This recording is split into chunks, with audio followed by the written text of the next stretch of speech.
Okay, awesome stuff. Welcome everybody. Welcome to our Tuesday Market Watch. This is where we go into the market and show you guys what are we expecting in the markets today. If you guys can hear me loud and clear, just drop it in the chat, drop it in the comments quickly, and tell me where are you joining us from, so that you can just go quickly and go over the trades that we're looking at today. Skis. I'm not seeing comments. I'm not too sure if people can hear me. Oh, Bloemfontein, loud and clear. Nice. Okay, I'm super happy. Kempton Park in Johannesburg. Do me. What's this? Okay, cool stuff. Kempton Park also. Okay, nice. Cape Town, beautiful. Now let's go into the market and see what's going on, guys. There's somebody from Johannesburg, Mamelodi, Midrand. Nice. Now let's get into what is going on in the market today in terms of the fundamental news.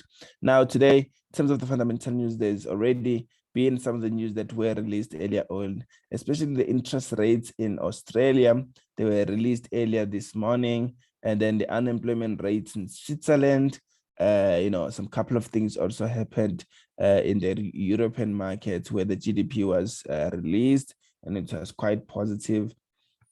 And then some bad numbers on GDP in South Africa, meaning that there is high likelihood that we should be looking at buying USDs from here. Now, the previous numbers were 4.6, which were already bad. Then the expectation was 2.5, which is bad, and then the actual number came out to be 1.2, which was super bad. That's why we need to focus on seeing if we can buy more of USDs later on. So let's go into the market very quickly. Parker, loud and clear in Durban. Is this Peter Parker or Bernard Parker? I'm kidding. Let's go into the market, guys. Let's go into the market. Let's go. Let's go into the market. There's a couple of things that are going on actually in the market. Where is this guy at? Cool stuff.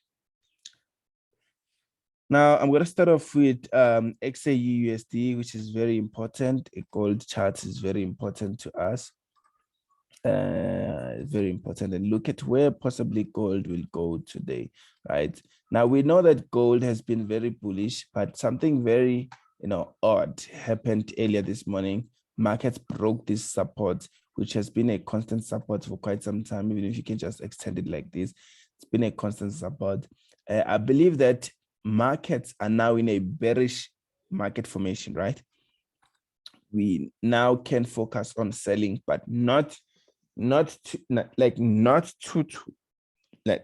focus deeply on on selling, but this can be a very, very good sell zone right here.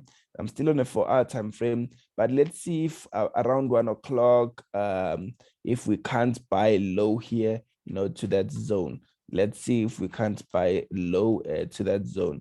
We know that yesterday it was a holiday in the US, meaning that the market is still gonna try and stabilize, all of that, and see possibly what happened later on. Okay, cool stuff. Looking at what's going on, probably we are going to be buying later on here, maybe around 3 o'clock. We'll see what the market gives us today, and then we'll be sorted, right? Cool, let's see. There's a lot of expectation. Now, let's look at Euro USD, right? Euro USD is one of the charts that I've been looking at lately, especially because of what's busy happening here. Around the NFP, there was a pin bar that was formed exactly on this level of resistance here that we've been seeing here, meaning that if markets do push towards the top side later today, we might expect some good turnaround here and start looking for sales, right? That's what I think we can look for, sell entries around these zones right here. right? Around these zones. What am I doing? Around these zones. Okay, I can't draw, guys. Let me just be clear. I can't draw. I draw like somewhere. Okay, cool. That I can mention actually. This is a good sell zone, and then this is another good sell zone on a 15-minute time frame, right? So this is a very good, very good way of looking at the markets. Let's look at USD CHF. USD CHF, right? There's a very beautiful structure that I've been looking at on USD CHF, right? Now, this is called a descending triangle, guys. It's called a descending triangle. A descending triangle is expected to break out between 50 and 75% of these base support, right? So meaning that there's high chance that USD CHF is going to approach towards the downside, break and go all the way down, right? Cool. Now, that is not written in stone. It's not like it's something that we can just say it's gonna happen for sure. There's a lot of things that can happen here, especially if market can push towards the top side. That can be a game changer. Let us look at a 1 hour time frame. Market can break, push towards the top side. This will be a game changer, and markets are gonna start changing from here, right? Start changing from here all the way up, all the way up. So if market do break towards the top side, but right now the expectation is that the market is gonna push towards the downside, right? I think that may be a little bit of a somebody posted this trade. Actually, it's on the weekly analysis that I posted on you for you guys. It's mainly she's been doing amazing. She's submitting every assignment that I've been giving. That is why she's able to send some proper trades, guys. So jealous down, she's doing amazing, and I'm super proud of her actually. Let's look at what can be the expectation here, right? This is called a symmetrical triangle that is forming here. On a symmetrical triangle, wherever the breakout key goes, we follow, right? If it goes towards the top side, we'll be following the top side. If it goes towards the downside, we'll be following the downside. And then let's look at this. So even if it goes to the downside, that's where we'll be going, right? Just need to see where the breakout happens and then follow what the market is doing. Now let us look at Euro GBP. Is there anything going on there? I'm not happy at all. I'm not happy with Euro GBP at the moment. I'm not. Let me check. I think I'm holding GBP JPY on profit. I'm not too sure. Where is GBP JPY? There's something that I explained the last week on GBP JPY. Let me just show you guys. Where is GBP JPY? Can't. Oh. Okay, cool. So we're gonna start turning these guys into GBP JPY. GB. So we say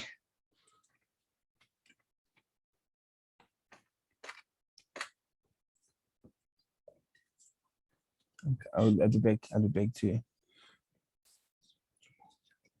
No. Sometimes. Sorry, guys. Somebody's giving me some trouble here. Okay, so it's what are we looking at here? We're looking for GBP JPY chart, right? GBP JPY.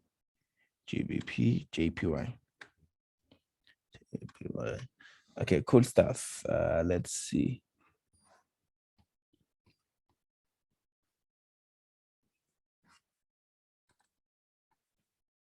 I'm not too sure why is this thing not giving me my GBP JPY, but it's all good. Maybe you guys didn't listen. That's why this thing doesn't want to give me GBP JPY. Maybe you guys didn't actually listen what I said last week. So GBP, Australian, Canadian, New Zealand, Swiss franc, US dollar, Japanese. Okay, cool. Last week I shared this here for free. I'm looking to buy GBP when New York opens. Hey, Iwe, let me show you what's going on. I'm not saying do not buy GBP. I'm saying look at this, right? Been selling since NFP here, right? Look at this, right? These are pin bars, right? This is a bearish pin bar. And then let's look at one moving average, which is very important here, which is the 50-day moving average. 50-day moving average. Let's put it on daily time frame only. And then let's give it 50. Let's give it 50. I'm gonna choose, I want it to be aqua blue. And then, yeah, cool. So it's been very, very consistent in acting as a level of resistance, this one. It's been very, very consistent.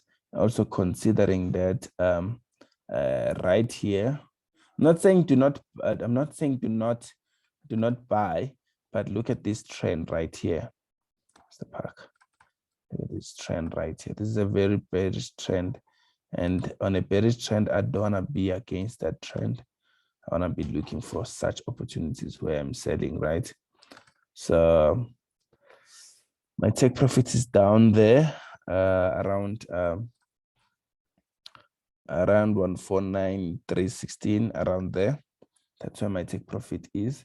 And then let's see if we can find some structures on smaller time frames. I think it's time to wait at the moment, but let me just move my stop loss a little bit closer, you know. Oh, it's actually perfect. It's around 30 pips. It's actually perfect. Okay, cool. You can also look at it in this way, Mr. Parker.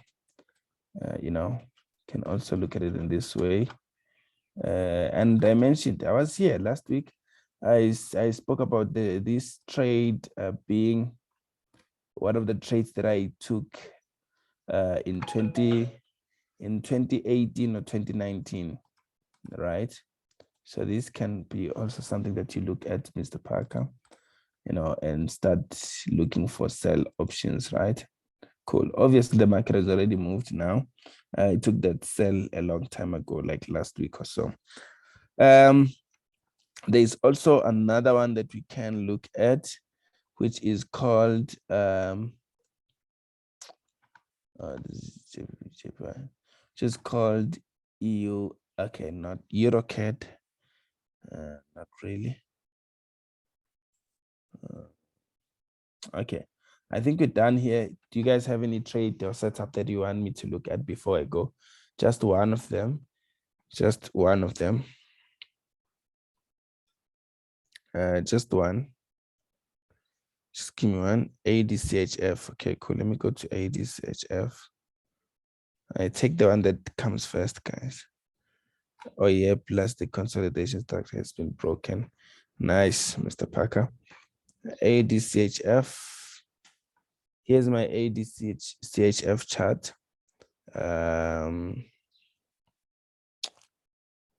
Daily. What does this guy want to do? For hour. Whatever ADCHF is planning to do, guys, I don't understand and I don't like it. Okay, let me just do this first. Maybe I'll see something.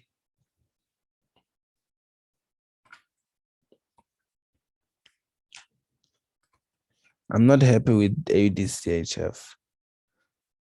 And I'm very honest at the moment. Maybe I'm gonna still study it deeply Are you happy? Excuse. I'm not happy at all. I'm not happy. Okay, I'm not happy with this one. Was there anyone? Okay, cool. Now, thank you so much for joining me. This will be posted on our YouTube channel. So if you are seeing this on YouTube, please do subscribe to this YouTube channel. For you guys who have been with me here live, thank you so much. I'll be sending some more charts in the group to look at with you guys later this afternoon. See you on the other side of the withdrawals. It's your one and only Shalom.